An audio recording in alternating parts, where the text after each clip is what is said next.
Hi ಎಲ್ರು ಹೇಗಿದ್ದೀರಾ? ಎಲ್ರು ಚೆನ್ನಾಗಿದ್ದೀರಾ ಅಂತ ಭಾವಿಸ್ತೀನಿ.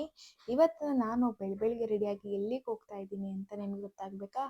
ಪೂರ್ತಿ ವಿಡಿಯೋನ ಕೊನೆ ತನಕ ನೋಡಿ. ಎಲ್ಲೂ ಸ್ಕಿಪ್ ಮಾಡಬೇಡಿ. ದಯವಿಟ್ಟು ಪೂರ್ತಿ ವಿಡಿಯೋ ನೋಡಿ, ನಿಮಗೆ ಗೊತ್ತಾಗುತ್ತೆ. ಯಾಕಂದರೆ ನಾನು ಹೋಗ್ತಾ ಇರೋದು ತುಂಬ ಸ್ಪೆಷಲ್ ಜಾಗ. ನೀವೆಲ್ಲರೂ ತಿಳ್ಕೊಳ್ಳೇಬೇಕು, ನೀವು ಒಂದ್ಸರಿ ವಿಸಿಟ್ ಮಾಡಲೇಬೇಕು. ನಾನು ಏಕಾದಶಿ ದಿನ ರಾಯರಿಗೆ ಫ್ಲವರ್ಸ್ ಎಲ್ಲ ಏನು ಇಡಂಗಿರ್ಲಿಲ್ವಲ್ಲ, ತುಳಸಿ ಎಲ್ಲ ಹಾಕ್ಬಿಟ್ಟು ಅಲಂಕಾರ ಮಾಡಿದೆ. ತುಳಸಿನ ರಿಮೂವ್ ಮಾಡಲಿಲ್ಲ, ಈವ್ನಿಂಗ್ ರಿಮೂವ್ ಮಾಡಬೇಕಿತ್ತು, ಬಟ್ ರಿಮೂವ್ ಮಾಡಿರಲಿಲ್ಲ. ನಾನು ಅಲ್ಲಲ್ಲೇ ಪೂಜೆ ಆದ ತಕ್ಷಣ ಸಾಯಂಕಾಲವರೆಗೂ ಬಿಟ್ಟು ರಿಮೂವ್ ಮಾಡಿಬಿಡ್ತೀನಿ, ಬಟ್ ನಿನ್ನೆ ರಿಮೂವ್ ಮಾಡಿರಲಿಲ್ಲ. ದೇವಶಯನಿ ಏಕಾದಶಿ ಇತ್ತಲ್ಲ, ಅದಕ್ಕೆ ಹಾಗೆ ಬಿಟ್ಟಿದ್ದೆ. ನೆಕ್ಸ್ಟ್ ತುಳಸಿನೆಲ್ಲ ರಿಮೂವ್ ಮಾಡಿಬಿಟ್ಟು ರಾಯರಿಗೆ ಸಿಂಪಲ್ಲಾಗಿ ಅಲಂಕಾರ ಮಾಡ್ಕೊಬಿಡೋಣ ಅಂತೇಳಿ ಸ್ಟಾರ್ಟ್ ಮಾಡಿಕೊಂಡೆ. ಎಲ್ಲರೂ ಹೇಳ್ತಾರೆ ಹಂಗೆ ಹೀಗೆ, ರಾಯರು ದೊಡ್ಡ ಫೋಟೋ ಇಟ್ಟಿದ್ಯಾ, ಹೂವು ಅಷ್ಟೇ ಜೋರಾಗಿ ಹಾಕಬೇಕು ಹಂಗೆ ಹಿಂಗೆ ಅಂತಾರೆ. ರಾಯರು ಇಷ್ಟೇ ಹೂವು ಹಾಕಬೇಕು ಅಂತ ಏನು ಹೇಳಿಲ್ಲ.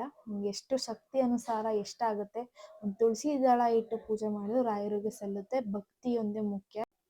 ನಾನು ರಾಯರಿಗೆ ಸಿಂಪಲ್ಲಾಗಿ ಅಲಂಕಾರ ಮಾಡಿಕೊಂಡು ನೈವೇದ್ಯಕ್ಕೆ ಅಂತ ನಾನೇನು ಪ್ರಿಪೇರ್ ಮಾಡಿರಲಿಲ್ಲ. ಬೇಗನೆ ಪೂಜೆ ಮುಗಿಸ್ಕೋಬೇಕಂತ ಹೇಳಿಬಿಟ್ಟು ನಾನು ಮನೆಯಲ್ಲಿ ತೋಟದಿಂದ ತಂದಿದ್ದಂಥ ಪರಂಗಿ ಹಣ್ಣಿತ್ತು, ಅದನ್ನೇ ರಾಯರಿಗೆ ನೈವೇದ್ಯ ರೂಪದಲ್ಲಿ ಅರ್ಪಿಸಿಬಿಟ್ಟು ಪೂಜೆನ ಸ್ಟಾರ್ಟ್ ಮಾಡಿಕೊಂಡೆ. ಮೊದಲಿಗೆ ನಾನು ಯಾವಾಗಲೂ ದೀಪ ಹಚ್ಚಾದ್ಮೇಲೆ ಧೂಪದಾರತಿ ಮಾಡ್ಕೊತೀನಿ, ನಂತರ ತುಪ್ಪದಾರತಿ ಸ್ಟಾರ್ಟ್ ಮಾಡ್ಕೊತೀನಿ. ನಾನು ಸಿಂಪಲ್ಲಾಗಿ ಹೂವು ಅಷ್ಟು ಪರ್ಚೇಸ್ ಮಾಡಿರಲಿಲ್ಲ. ಶಾಮಂತಿಗೆ ಈಗೆಲ್ಲ ಫುಲ್ಲು ರೇಟ್ ಆಗಿಬಿಟ್ಟಿದೆ, ಅದು ಅಲ್ಲದೆ ಚಳಿಗಾಲ ಬೇರೆ. ಹೂವು ಅಷ್ಟೊಂದು ಗಿಡದಲ್ಲಿ ಯಾವುದೂ ಬಿಡ್ತಾನೇ ಇಲ್ಲ, ಅಂಗಡಿಯಿಂದನೇ ತರೋ ಪರಿಸ್ಥಿತಿ ಬಂದುಬಿಟ್ಟಿದೆ. ಹಂಗೆ ಆಗಿಬಿಟ್ಟಿದೆ ಇವಾಗ ಪರಿಸ್ಥಿತಿ. ನಾನು ಎಷ್ಟು ಫ್ಲವರ್ ಗಿಡ ಹಾಕಿದ್ರು ಒಂದು ಫ್ಲವರ್ ಇಲ್ಲ, ಎಲ್ಲೋ ಒಂದೊಂದು ಹೂ ಬಿಡುತ್ತೆ ಅಷ್ಟೇ.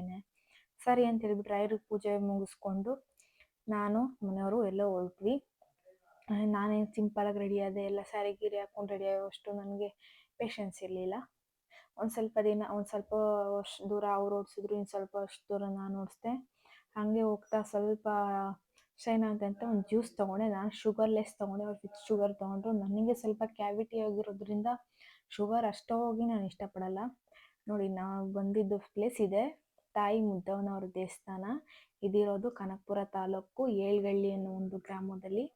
ನೀವು ಯೂಟ್ಯೂಬಲ್ಲಿ ಗೂಗಲಲ್ಲಿ ಎಲ್ಲೇ ಹಾಕಿ ಏಳ್ಗಳ್ಳಿ ಕ್ಷೇತ್ರ ಅಂತ, ತಾಯಿ ಮುದ್ದಮ್ಮನವರ ಕ್ಷೇತ್ರ ಅಂತ ಹಾಕಿ ಎಲ್ಲ ಡೀಟೇಲ್ಸು ಅದರಲ್ಲೇ ಬಂದುಬಿಡುತ್ತೆ.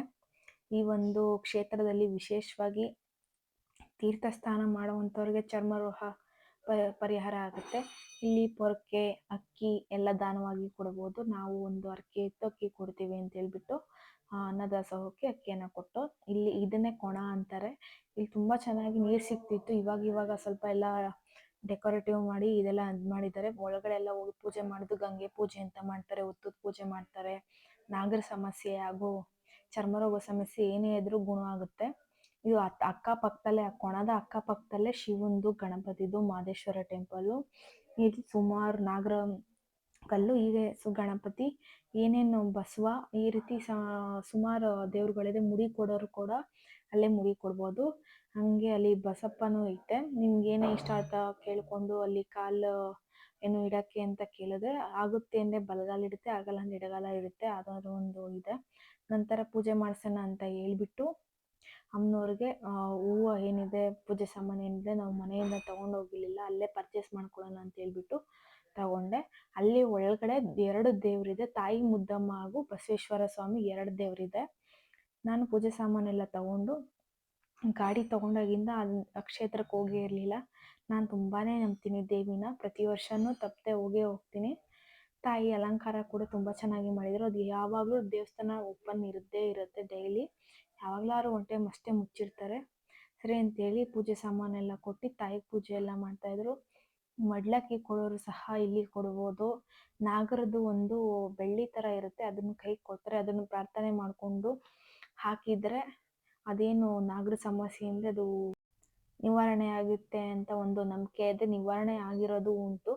ಎಷ್ಟೋ ಪವಾಡಗಳಿಗೆ ಈ ಕ್ಷೇತ್ರ ಒಂದು ಪ್ರಸಿದ್ಧಿಯಾಗಿದೆ.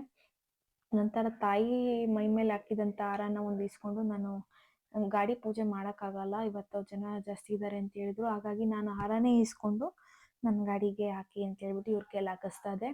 ಅಲ್ಲಿ ನಾವು ಬೈಕ್ಗಳಲ್ಲಿ, ಕಾರುಗಳಲ್ಲಿ ಹೋಗೋರು ಹೋಗ್ಬೋದು, ಇಲ್ಲ ಬಸ್ಗಳಲ್ಲಿ ಹೋಗ್ತೀನಿ ಅಂದರೆ ಬಸ್ಗಳು ಅವರಿಗೊಂದು ಸರಿ ಒಂದೊಂದು ಬಸ್ ಇದೆ. ಆರಾಮಾಗಿ KSRTC ಬರ್ತಾ ಇರುತ್ತೆ, ನಮ್ದು ಅಲ್ಲೇ ಆಟೋ ಮಾಡ್ಕೊಂಡು ಹೋಗ್ತೀನಿ ಅಂದರೂ ಆಟೋನು ಸಿಗುತ್ತೆ, ಸ್ವಲ್ಪ ಆಟೋ ಮಾಡ್ಕೊಂಡು ಹೋಗ್ತೀನಿ ಅಂದರೆ ಸ್ವಲ್ಪ ದೂರ ಅನಿಸ್ಬೋದು.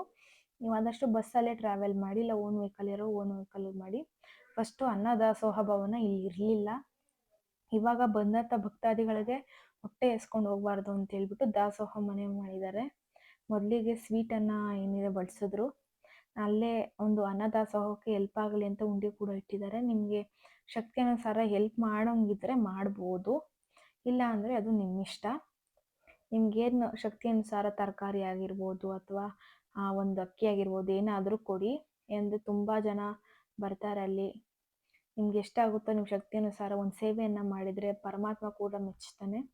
ಅಲ್ಲಿ ಪ್ರಸಾದಕ್ಕೆ ಅಂತೇಳಿ ಅನ್ನ ಮತ್ತು ರೈಸ್ ಮತ್ತು ರಸಮ್ ಮಾಡಿದರು. ನಾವು ತುಂಬಾ ಹೊಟ್ಟೆ ಹಸಿತಾಯಿತ್ತು, ನಾನು ಬ್ರೇಕ್ಫಾಸ್ಟ್ ಮಾಡಿರಲಿಲ್ಲ, ಹಾಗಾಗಿ ತುಂಬಾ ರೈಸ್ ಕ್ವಾಂಟಿಟಿ ತಿಂದಿಲ್ಲ ಅಂದ್ರೂ ರೈಸ್ ತಿಂದೆ. ನಂತರ ಅಮ್ಮನವ್ರ ಪ್ರದಕ್ಷಿಣೆ ಮಾಡಿಕೊಂಡು ದೇವಸ್ಥಾನದ ಸುತ್ತ ಪ್ರದಕ್ಷಿಣೆ ಮಾಡೋಕ್ಕೂ ಅವಕಾಶ ಇದೆ. ನೀವು ಎಷ್ಟು ಸುತ್ತ ಬೇಕಾದ್ರೂ ಪ್ರದಕ್ಷಿಣೆ ಮಾಡ್ಕೋಬೋದು. ಆ ದೇವಸ್ಥಾನದ ಪಕ್ಕದಲ್ಲೇ ಮಾರಮ್ಮ ಟೆಂಪಲ್ಸು ಅದು ಬೇರೆ ಬೇರೆ ಟೆಂಪಲ್ಸ್ ಕೂಡ ಇದೆ. ಇದು ಅಮ್ಮನವ್ರ ವಿಗ್ರಹ ಒಳಗಡೆ ಇರುವಂಥ ತುಂಬ ಚೆನ್ನಾಗಿದೆ. ಅಲ್ಲಿ ಹೋದಾಗ ನಾನು ಫೋಟೋ ತಗೊಳ್ಳದೆ ಬರೋದೇ ಇಲ್ಲ. ಆಚೆಗಡೆ ಏನು ಸ್ಟ್ರೀಟ್ ಶಾಪಿಂಗ್ ಏನಿದೆ ಸ್ವಲ್ಪ ತಕ್ಕ ಮಟ್ಟಿಗಿದೆ. ಅಲ್ಲೇನೇನಿದೆ ತಗೊಂಡು ನಾವು ಮನೆಗೆ ಫೋಟೋಸ್ ಅಷ್ಟು ಇಷ್ಟು ಕ್ಲಿಕ್ ಮಾಡಿಕೊಂಡು ಮನೆ ಕಡೆ ಹೊರಟು. ಇನ್ನೂ ಹೆಚ್ಚಿನ ಮಾಹಿತಿಗಾಗಿ ನಮ್ಮ ಪೇಜನ್ನು ಫಾಲೋ ಮಾಡಿ, ಸಬ್ಸ್ಕ್ರೈಬ್ ಮಾಡಿ, ಲೈಕ್ ಮಾಡಿ, ಶೇರ್ ಮಾಡಿ, ಕಮೆಂಟ್ ಮಾಡಿ. ಮತ್ತೆ ಸಿಗುವ. ನಮಸ್ಕಾರ.